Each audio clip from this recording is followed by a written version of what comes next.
జగన్మోహన్ రెడ్డి సోమరపోతులను చేశాడు. నువ్వు బటన్ నొక్కితే సరిపోయిందా? నువ్వు అభివృద్ధి ఏం చేసావు? పోర్టు కడుతున్నాడు జగన్మోహన్ రెడ్డి గారు.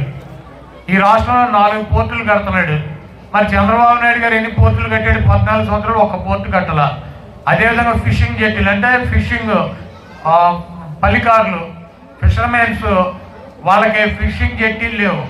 ఎక్కడికి వెళ్ళేవారు? వాళ్ళు గుజరాత్ వెళ్ళి ఫిషింగ్ జెట్టీల్లో చేపలు పట్టుకునేవారు. వాళ్ళకి అవతల గుజరాత్ దాటి కొంచెం అవతలకి వెళ్తే మనకు ఉన్నటువంటి ఫిషర్మెన్స్ని పాకిస్తాన్ వాళ్ళు అరెస్ట్ చేసి జైల్లో పెడితే వాళ్ళని తీసుకొచ్చేటువంటి పరిస్థితి ఉంటుంది. చంద్రబాబు నాయుడు చెబుతాడు ఈ పక్కన సన్ రైజ్ స్టేట్ అని 940 కిలోమీటర్ల తీర ప్రాంతం ఉందని చెప్తాడు. ఫిషింగ్ జెట్టీలు ఇచ్చాపురం నుంచి తడదాకా 10 ఫిషింగ్ జెట్టీలు కట్టాడు జగన్మోహన్ రెడ్డి గారు.